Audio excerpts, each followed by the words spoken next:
نحمده ونصلي على رسوله الكريم اما بعد فاعوذ بالله من الشيطان الرجيم بسم الله الرحمن الرحيم رب اشرح لي صدري ويسر لي امري واحلل عقدة من لساني يفقهوا قولي۔ رمضان المبارک کی آمد ہے۔ اللہ کا لاکھ لاکھ شکر ہے کہ اس نے ہمیں زندگی میں ایک بار پھر موقع عطا کیا کہ ہم اس کی رحمتوں سے مستفید ہو سکیں۔ کتنے ہی لوگ ایسے تھے جو پچھلے رمضان میں ہمارے ساتھ شریک تھے، یعنی اس دنیا میں موجود تھے، لیکن انہیں یہ رمضان اب نہ مل سکے گا۔ وہ اس بابرکت مہینے کی آمد سے پہلے ہی دنیا سے رخصت ہو چکے، اور ہم نہیں جانتے کہ آئندہ ہمارے لیے ابھی کتنے مواقع باقی ہیں۔ عقل مند انسان وہ ہے جو اپنے وقت کی قیمت جانے، جو اس زندگی سے فائدہ اٹھائے اور اس میں آنے والے بابرکت لمحات اور نیکیوں کے مواقع کو ہاتھ سے نہ جانے دے۔ یہ مہینہ بہت بابرکت مہینہ ہے۔ ہمیں اس کے شروع ہونے سے پہلے اس کے لیے تیاری کرنی چاہیے۔ ہم دیکھتے ہیں کہ زندگی میں جو بھی اہم موقع آتا ہے ہم اس کے لیے خاص اہتمام کرتے ہیں، اس کی تیاری کرتے ہیں۔ کہیں شادی کا موقع ہو، مہینوں پہلے اس کے لیے تیاری ہوتی ہے۔ سب عزیز دوست رشتہ دار اس خاص موقع کے لیے ایک دوسرے کے مددگار ہوتے ہیں، مل جل کر اس کے لیے کام کاج کرتے ہیں، ذہنی طور پر بھی اور عملی طور پر بھی۔ بچوں کے امتحانات ہوں تو صرف وہ خود ہی تیاری نہیں کرتے، والدین بھی ساتھ تیاری کرتے ہیں، باقی تمام کام کاج چھوڑ کر اور مصروفیات چھوڑ کر اس اہم موقع کے لیے تیار ہوتے ہیں۔ اسی طرح اور بھی بہت سی چیزیں ہم دن رات دیکھتے ہیں کہ خاص طور پر جو چیزیں ہماری زندگی میں بہت اہمیت کی حامل ہوتی ہیں ان کے لیے ہم پہلے سے انتظار کرتے ہیں، تیاری کرتے ہیں، اور جو کام جتنی تیاری کے ساتھ کیا جائے اتنا ہی عمدہ طریقے سے ہو سکتا ہے۔ تو آئیے ہم بھی رمضان کی تیاری کرتے ہیں۔ عن ابی ہریرہ رضی اللہ عنہ عن رسول اللہ صلی اللہ علیہ وسلم قال اذا كانت اول لیلة من رمضان صفدت الشیاطین ومردت الجن وغلقت ابواب النار فلم يفتح منها باب وفتحت ابواب الجنة فلم يغلق منها باب ونادى مناد یا باغی الخیر اقبل ویا باغی الشر اقصر وللہ عتقاء من النار وذلک فی کل لیلہ، رواہ ابن ماجہ۔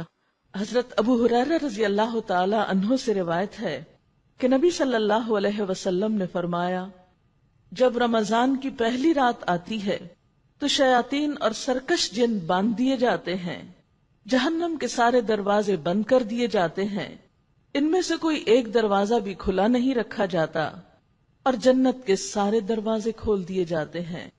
اس سے آپ دیکھیں کہ کتنا اہتمام ہوتا ہے عرش پر بھی، اللہ تعالیٰ کے ہاں بھی۔ یعنی زمین میں تو نیکیوں کا موسم بہار آتا ہی ہے، لیکن وہاں بھی اس کی قدردانی میں خاص اہتمام ہوتا ہے۔ اور ایک منادی کرنے والا یعنی ایک فرشتہ اعلان کرتا ہے، یا باغی الخیر اقبل، اے نیکی کے طلبگار آگے بڑھو، ویا باغی الشر اقصر، اور اے برائیوں کے کرنے والے رک جاؤ، یہ تو نیکی کا موقع ہے، رک جاؤ۔ وَلِلَّهِ عُتَقَاءُ مِنَ النَّارِ وَذَلِكَ فِي كُلِّ لَيْلَةٍ، اور رمضان کی ہر رات کو اللہ تعالیٰ لوگوں کو جہنم سے آزاد کرتے ہیں۔ آپ خود سوچئے کہ ہمارے پاس ایک ایسا مہینہ آ رہا ہے کہ جس میں ہر رات بہت سے لوگ جہنم سے آزاد ہوں گے۔ دنیا کے جیل خانے سے آزادی کے موقع پر کتنی خوشی کوئی منا سکتا ہے، دنیا کی کسی تکلیف اور قید سے رہائی پر۔ تو وہ لوگ کہ جو اپنے برے اعمال کی وجہ سے جہنم میں جانے والے ہوتے ہیں، اس مہینے کے آنے پر جب توبہ استغفار کرتے ہیں، نیک کام کرتے ہیں، تو وہ اہل جنت میں سے ہو جاتے ہیں۔ ایک اور حدیث میں آتا ہے، عن ابی ہریرہ قال قال رسول اللہ صلی اللہ علیہ وسلم اذا دخل رمضان فتحت ابواب الجنہ وغلقت ابواب جہنم وسلسلت الشیاطین۔ حضرت ابو ہریرہ رضی اللہ تعالی عنہ سے روایت ہے، نبی صلی اللہ علیہ وسلم نے فرمایا، جب رمضان آتا ہے تو جنت کے دروازے کھول دیے جاتے ہیں، جہنم کے دروازے بند کر دیے جاتے ہیں اور شیاطین باندھ دیے جاتے ہیں، یعنی بندوں کو آزادی کے ساتھ نیک کام کرنے کا موقع اور ماحول عطا کیا جاتا ہے۔ یہ موقع اور ماحول پورے سال نہیں ملتا جو اس مہینے میں نصیب ہوتا ہے، لہٰذا اس سے خوب فائدہ اٹھانا چاہیے۔ پھر اسی طرح جنت کے نہ صرف یہ کہ دروازے کھلتے ہیں، جنت کو سجایا جاتا ہے، تیار کیا جاتا ہے، جیسے ہم خاص مواقع پر، کسی شادی کے موقع پر، عید پر یا کسی اور فنکشن پر خصوصاً گھر کی صفائی کرتے ہیں، بالکل اسی طرح جنت کو اس مہینے میں سجایا جاتا ہے۔ اللہ تعالیٰ روزانہ جنت کو سنوارتے اور مزین فرماتے ہیں، پھر جنت سے خطاب کر کے فرماتے ہیں کہ میرے نیک بندے اس مہینے میں اپنے گناہوں کی معافی مانگ کر اور مجھے راضی کر کے تیرے پاس آئیں گے۔ یعنی نیکی کرنے والوں کے لیے زمین پر لوگ نیکیوں میں دوڑ رہے ہوتے ہیں، راتوں کو جاگ رہے ہیں، دن کو روزہ رکھ رہے ہیں، اور وہاں ان کے لیے جنت سجائی جا رہی ہے۔ گویا زمین و آسمان اس خوشی میں شریک ہوتے ہیں کہ اللہ کے بندے، اللہ کی مخلوق اللہ کی طرف رجوع کر رہی ہے، اس کی طرف پلٹ رہی ہے، نیکیوں کی طرف دوڑ رہی ہے۔ پھر اسی طرح روزے دار کے لیے جنت میں خصوصی دروازہ ہے۔ حضرت سہل بن سعد سے روایت ہے کہ رسول اللہ صلی اللہ علیہ وسلم نے فرمایا، ان فی الجنت بابا یقال لہ الریان يدخل منه الصائمون یوم القیامہ لا يدخل منه احد غیرهم۔ جنت میں ایک دروازہ ہے جس کا نام ریان ہے، جس سے قیامت کے دن روزہ دار ہی گزریں گے، ان کے علاوہ اس دروازے سے کوئی اور داخل نہ ہو سکے گا۔ اس مہینے میں مومن کی روزی بڑھا دی جاتی ہے اور جہنم سے رہائی کے لیے بہت سے مواقع دیے جاتے ہیں۔ اب جب کہ ہمارے پاس اتنی رحمتوں اور برکتوں والا مہینہ آ رہا ہے تو ہمیں اس میں کچھ مخصوص کام کرنا ہے۔ وہ کیا کام ہے؟ بات یہ ہے کہ ہمارا دین دو اہم چیزوں پر مشتمل ہے، ایک طرف حقوق اللہ ہے، دوسری طرف حقوق العباد ہیں، ایک طرف عبادات ہیں اور دوسری طرف بندوں کی خدمت ہے۔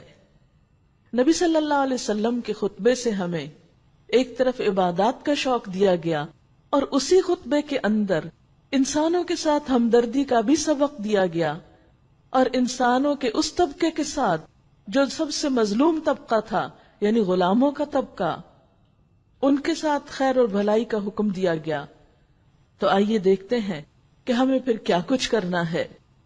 حقوق اللہ میں سے یعنی عبادات میں سے سب سے پہلی چیز تو خود روزہ ہے۔ قرآن پاک میں اللہ سبحانہ وتعالی فرماتے ہیں، یا ایھا الذین آمنوا کتب علیکم الصیام کما کتب علی الذین من قبلکم لعلکم تتقون۔ اے لوگو جو ایمان لائے ہو، تم پر روزے فرض کیے گئے جس طرح تم سے پہلے لوگوں پر فرض کیے گئے تھے، لعلکم تتقون، تاکہ تم متقی ہو جاؤ، تاکہ تمہارے اندر تقوی پیدا ہو۔ یہ تقوی کیا چیز ہے جس کے لیے یہ روزہ فرض کیا گیا ہے؟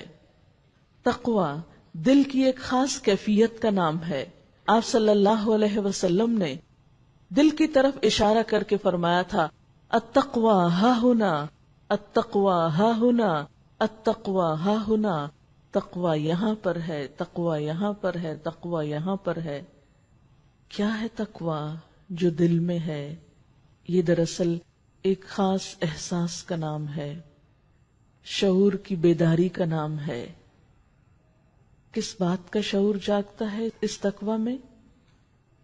کہ مجھے اللہ کی اطاعت کرنی ہے، مجھے سنبھل کر یہ زندگی بسر کرنی ہے، مجھے ایسے کاموں سے بچنا ہے جس سے اللہ تعالیٰ ناراض ہوتا ہے، مجھے اپنی عبادات میں بھی توجہ کرنی ہے، مجھے اپنی ذمہ داریوں کو بھی نبھانا ہے۔ گویا ایک زندگی وہ ہوتی ہے جو غفلت کی زندگی ہے، اور دوسری زندگی وہ جو شعور کی زندگی ہے، جو ایک حساس دل گزارتا ہے۔ تقویٰ دراصل ہمارے اسی احساس کو زندہ کرتا ہے۔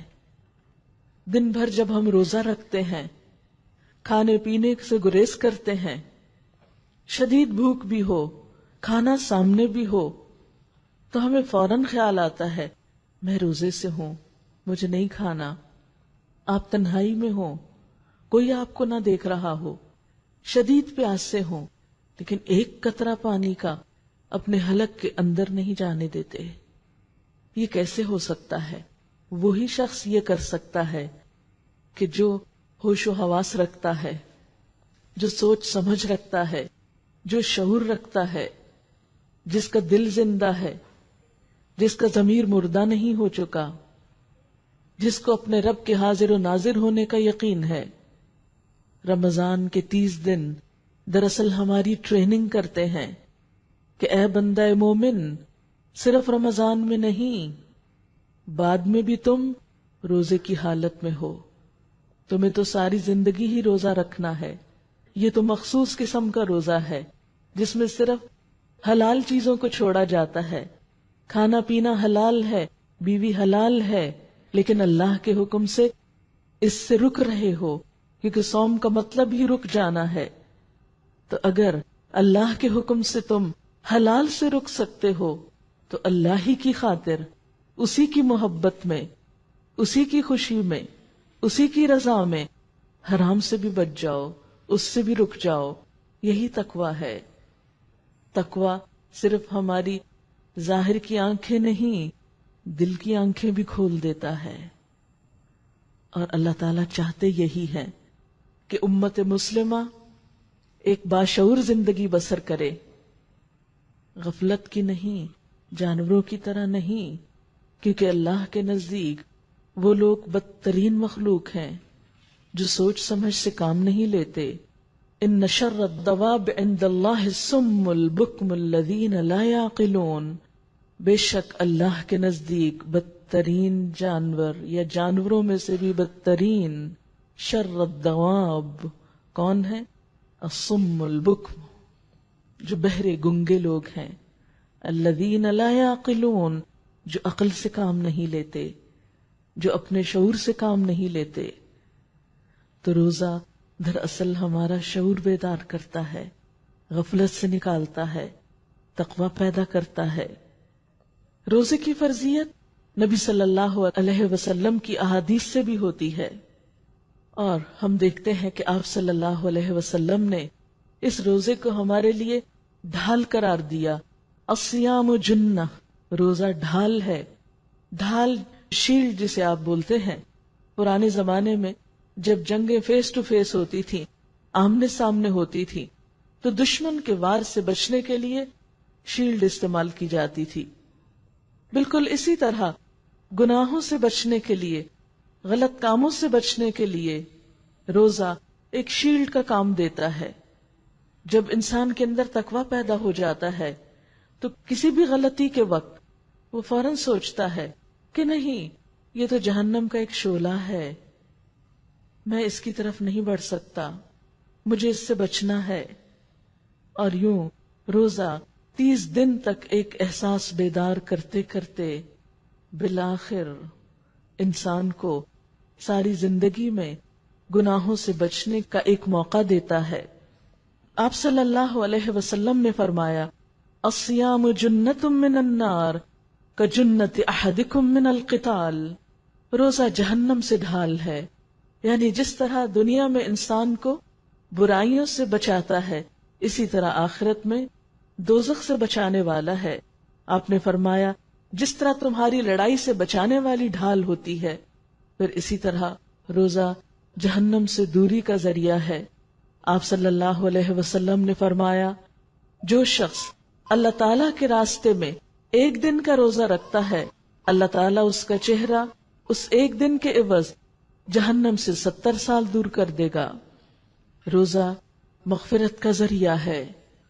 آپ صلی اللہ علیہ وسلم نے فرمایا، من صام رمضان ایمانا واحتسابا غفر له ما تقدم من ذنبه، جس نے ایمان اور احتساب یا ثواب کے نیت کے ساتھ روزے رکھے، اللہ تعالیٰ اس کے پچھلے گناہوں کو معاف کر دیں گے۔ گناہوں کی وہ آگ جو ہم نے 11 مہینے بھڑکائی، اب موقع آ رہا ہے کہ اس میں روزہ رکھ کر اور روزے کا حق ادا کر کے اس آگ کو ٹھنڈا کر سکیں۔ اور روزہ نہ صرف یہ کہ انسان کو روحانی ترقی عطا کرتا ہے، تقویٰ دیتا ہے، اس کی تربیت کرتا ہے، بلکہ جسمانی طور پر بھی روزہ بہت مفید چیز ہے۔ انسان کے جسم کا اس پر حق ہے، ان لجسدک علیک حق۔ عام طور پر ہم سمجھتے ہیں کہ یہ حق جسم کو کھلا پلا کر دیا جاتا ہے یا بہت آرام کر کے دیا جا سکتا ہے، حالانکہ بسا اوقات جسم کا حق کھانے پینے سے رک کر دینا ہوتا ہے، اور روزہ دراصل جسم کا حق دینا بھی ہے۔ ہمارا معدہ دن میں سارا وقت کام کرتا ہے، ہم اسے چین نہیں لینے دیتے، کبھی کچھ کھا لیتے ہیں، کبھی پی لیتے ہیں، کبھی کچھ منہ میں ڈالتے ہیں، کبھی کچھ منہ میں ڈالتے ہیں، اس بیچارے کو آرام تو ملتا ہی نہیں۔ اور نہ صرف یہ کہ معدہ، بلکہ اس کے ساتھ جگر جیسی چیز جس کو غذا کے ہضم میں مدد دینے کے علاوہ 15 اور کام کرنے ہوتے ہیں۔ رمضان میں جب 10-12 گھنٹے کے لیے معدے کو سکون ملتا ہے، جگر کو کم کام کرنا پڑتا ہے، تو وہ زیادہ صحت مند ہو جاتے ہیں۔ یہ جسم کی زکوٰۃ بھی ہے۔ اسی طرح روزے کے دوران خون کی مقدار میں بھی کچھ کمی ہوتی ہے، اور اس سے دل بھی کچھ آرام اور چین پاتا ہے، بلڈ پریشر بھی کنٹرول ہوتا ہے، اور پٹھوں پہ دباؤ بھی کم ہوتا ہے۔ افطار کے وقت تک خون میں موجود غذائیت کے تمام ذرات تحلیل ہو چکے ہوتے ہیں، یعنی انسان وہ سب کچھ استعمال کر چکا ہوتا ہے، اور اس سے پھر شریانوں پر یا وریدوں پر چربی نہیں چڑھتی، اور انسان زیادہ صحت مند ہوتا ہے، شریانیں سکڑنے سے محفوظ رہتی ہیں۔ اس طرح روزہ دل کی بیماریوں سے بھی حفاظت کا ذریعہ ہے۔ اسی طرح روزے کی وجہ سے کچھ گروتھ ہارمونز جسم کے اندر پیدا ہوتے ہیں۔ ریسرچ سے یہ بات سامنے آئی ہے کہ جو لوگ زیادہ روزے رکھتے ہیں ان کی سکن دیر تک اچھی رہتی ہے، وہ جھریوں سے محفوظ رہتے ہیں۔ یعنی بہت سے لوگ یہ سمجھتے ہیں کہ کھا پی کر زیادہ صحت مند چہرہ نظر آتا ہے، لیکن معاملہ اس کے برعکس ہے۔ خواتین تو خاص طور پر اپنے سکن کے معاملے میں بہت کانشیس ہوتی ہیں، ان سب کے لیے ایک اچھی ٹپ ہے، لیکن یاد رکھیے کہ ہمیں صرف اس جسمانی فائدے کے لیے روزہ نہیں رکھنا، اصل تو اللہ کی رضا کی خاطر اللہ کے لیے نیت کر کے رکھنا ہے۔ لیکن جب کوئی شخص اللہ کا ہو جاتا ہے، اللہ کے لیے کوئی کام کرتا ہے، تو ایسا نہیں ہوتا کہ دنیا کا فائدہ اس کو حاصل نہیں ہوتا۔ بندہ مومن کی تو بہرحال پرائرٹی آخرت ہے، دنیا تو دوسرے نمبر پر آتی ہے۔ اس لیے اگر آپ اللہ کی خاطر ایک نیک کام کریں گے تو دنیا میں بھی اس کا فائدہ اٹھائیں گے۔ گروتھ ہارمونز جب بڑھتے ہیں جسم میں تو اس سے پٹھوں میں پروٹین بڑھتی ہے، اور فری فیٹی ایسڈز کی تیز حرکت کی وجہ سے پٹھوں کو توانائی مہیا ہوتی ہے۔ اسی طرح روزہ رکھنے سے خوراک کی توڑ پھوڑ کا بنیادی نظام میٹابولک ریٹ جو ہے وہ بھی معتدل رہتا ہے۔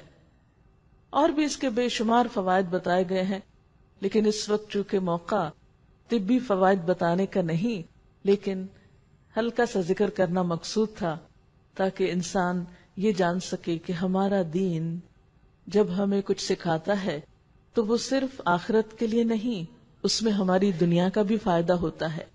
بہت سے لوگوں کو یہ غلط فہمی ہوتی ہے کہ اگر ہم دین کی طرف آئیں گے یا دین کے لیے کچھ کام کریں گے تو شاید ہمیں دنیا مکمل طور پر بند کرنی پڑے یا دنیا ہم سے چھٹ جائے گی. نہیں، اللہ تعالیٰ ہی نے یہ دنیا بنائی ہے. وَلِلَّهِ الْآخِرَةُ وَالْأُولَى، یہ دنیا بھی اور آخرت بھی سب اللہ ہی کی ہے. اصل امتحان اس بات کا ہے کہ ہم جیتے کس کے لیے ہیں، قریب کی چیز کے لیے یا اس اصلی چیز کے لیے. اور ہم جو بھی کام کرتے ہیں اس میں فائدہ کس کا دیکھتے ہیں، صرف دنیا کا یا آخرت کا. آخرت ایک بلند منزل ہے. جو انسان بلندی کا سفر شروع کرتا ہے اس سے کم تر چیزیں، راستے کی چیزیں اسے ملتی چلی جاتی ہیں. وہ تو راستے میں آتی ہی ہیں، دنیا تو راستے میں آ جاتی ہے. لیکن جو شخص آخرت پر اپنی نظر رکھ کے جیتا ہے اور وہ قدم بقدم سفر کرتا چلا جاتا ہے، اسے وہ منزل بھی مل جاتی ہے اور راستے کے فائدے بھی اٹھا لیتا ہے. لیکن اگر کوئی شخص اپنا گول ہی ایسا رکھے کہ وہ صرف دنیا کے لیے جیے تو آخرت اس سے چھٹ سکتی ہے، وہ وہاں تک نہیں پہنچ سکتا. کوئی بھی شخص جو عاقل و بالغ ہو، جس پر روزہ فرض ہو چکا ہو، اس کے لیے لازم ہے کہ وہ اس مہینے سے خوب فائدہ اٹھائے اور چھوٹی چھوٹی بیماریوں کے بہانے کر کے یا محض خوف کا شکار ہو کر اس موقع کو ہاتھ سے نہ جانے دے. اور اس معاملے میں یہ بھی دیکھنا چاہیے کہ بعض اوقات ہم روزہ چھوڑنے کے لیے کسی ڈاکٹر سے فتویٰ لے آتے ہیں اور اس کے سہارے ہم روزہ چھوڑ دیتے ہیں. اس سلسلے میں بھی یاد رکھیے کہ دین ہمیں سکھاتا ہے استفت قلبک ولو افتوک، اپنے دل سے بھی فتویٰ مانگو، خواہ لوگ تمہیں فتویٰ دے دیں، خواہ ڈاکٹر صاحب یہ کہہ بھی دیں، لیکن پھر تم اپنے مزاج کو، اپنے آپ کو، اپنی صلاحیت کو زیادہ پہچانتے ہو کہ تم اپنے اوپر کتنی مشقت لے سکتے ہو. رمضان کے مبارک مہینے میں روزہ رکھنے کے علاوہ دوسرا اہم ترین کام نماز ہے، اور خصوصاً نماز تراویح ہے.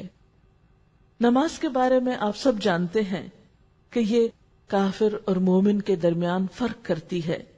اور پھر دن کی 5 نمازوں کے علاوہ رات کی نماز یعنی تہجد کی نماز آپ سب جانتے ہیں کہ وہ بہت بہترین ہے. یعنی فرض نمازوں کے بعد سب سے افضل نماز تہجد کی نماز ہے. لیکن عام دنوں میں ہم اٹھ نہیں پاتے، عام دنوں میں سستی ہو جاتی ہے یا اتنی ہمت نہیں ہوتی. اللہ تعالیٰ نے رمضان کا موقع دے کر سحری کے وقت بھی جاگنے کا موقع دیا، اور اس کے علاوہ اگر سحری کے وقت نہ یہ نماز پڑھ سکے تو رات کے اول حصے میں بھی پڑھنے سے بے پناہ اجر و ثواب ملتا ہے. سورۃ الفرقان میں اللہ تعالیٰ فرماتے ہیں عباد الرحمن کی صفات بیان کرتے ہوئے کہ والذین یبیتون لربہم سجدا وقیاما، کہ رحمان کے پیارے بندے ان کی راتیں کس طرح گزرتی ہیں، اپنے رب کے حضور سجدوں اور قیام میں گزرتی ہیں. سال بھر تو ہماری راتیں اور کاموں میں گزرتی ہیں. عشاء کی نماز بھی بعض اوقات بہت لیٹ کر کے پڑھتے ہیں یا پوری توجہ اور شعور سے نہیں پڑھتے. لیکن رمضان ایک ایسا بابرکت موقع ہے کہ جس میں ہم طویل قیام کر سکتے ہیں، اور شاید یہ طویل قیام ہماری پچھلی نمازوں کی کسی کمی کوتاہی کا کفارہ بھی ہو جائے. اللہ کے نیک بندوں کی صفات کیا ہیں؟ الذین یذکرون اللہ قیاما وقعودا وعلی جنوبہم، کہ اللہ کے بندے اللہ کو یاد کرتے رہتے ہیں کھڑے ہو کر بھی، بیٹھ کر بھی، اور اپنے پہلوؤں پر بھی. نبی صلی اللہ علیہ وسلم نے فرمایا ہمارا رب ہر رات 1/3 رات گزرنے پر آسمان دنیا پہ نزول فرماتا ہے اور اہل دنیا سے خطاب کر کے کہتا ہے کون ہے جو مجھ سے مانگے تو میں اس کی دعا قبول کروں، کون ہے جو مجھ سے سوال کرے تو میں اس کو عطا کروں، کون ہے جو مجھ سے مغفرت طلب کرے تو میں اس کو بخش دوں. گویا تراویح کی نماز خاص طور پر دعائیں مانگنے کا وقت بھی ہے، کیونکہ نماز کے بعد بھی دعا قبول ہوتی ہے. اول رات پڑھیں یا آخر رات پڑھیں، ساتھ دعائیں بھی کرتے رہیں. اور نماز کے بارے میں تو آپ سب جانتے ہیں کہ دن کی 5 نمازیں انسان کو گناہوں سے اس طرح پاک کر دیتی ہیں جیسے انسان نہا کر نکلے تو ہر میل کچیل سے پاک ہو جاتا ہے.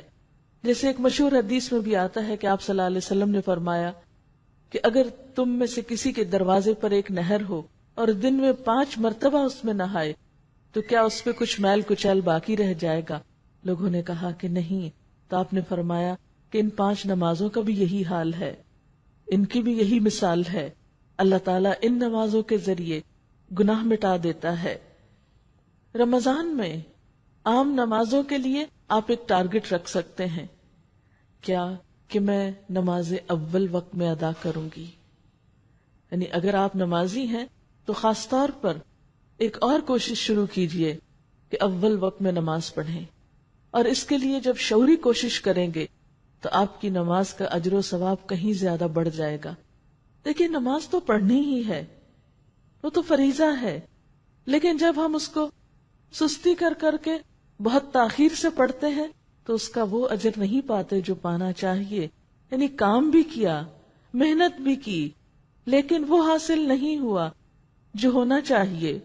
اور خاص طور پر عصر کی نماز تاخیر سے پڑھنے والے کے لیے اللہ کے رسول صلی اللہ علیہ وسلم نے کیا فرمایا؟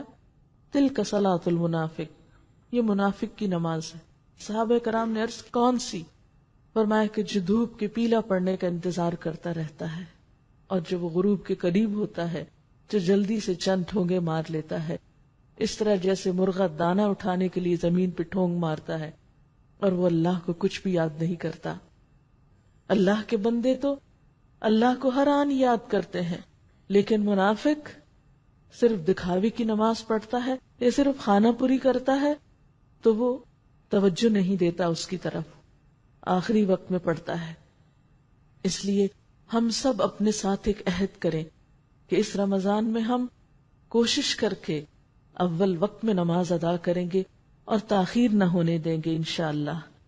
اور پھر رات کا قیام، اس کے بارے میں نبی صلی اللہ علیہ وسلم نے فرمایا من قام رمضان ایمانا و احتسابا غفر له ما تقدم من ذنبه، جس نے رمضان کی راتوں میں قیام کیا ایمان کی حالت میں ثواب کی نیت سے تو اس کے بھی پچھلے گناہ معاف کر دیے جائیں گے. تو گویا دن کے روزے کے علاوہ رات کو بھی اللہ تعالی ایک خاص موقع عطا کرتا ہے نماز کا.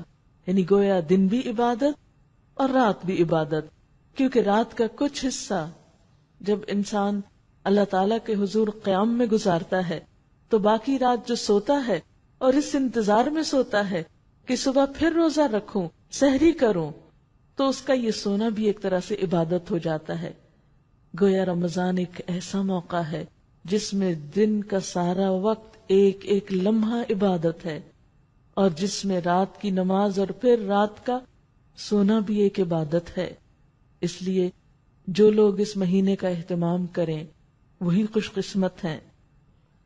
حضرت عبداللہ بن عمر سے روایت ہے کہ نبی صلی اللہ علیہ وسلم نے فرمایا روزہ اور قرآن قیامت کے دن بندے کے لیے سفارش کریں گے.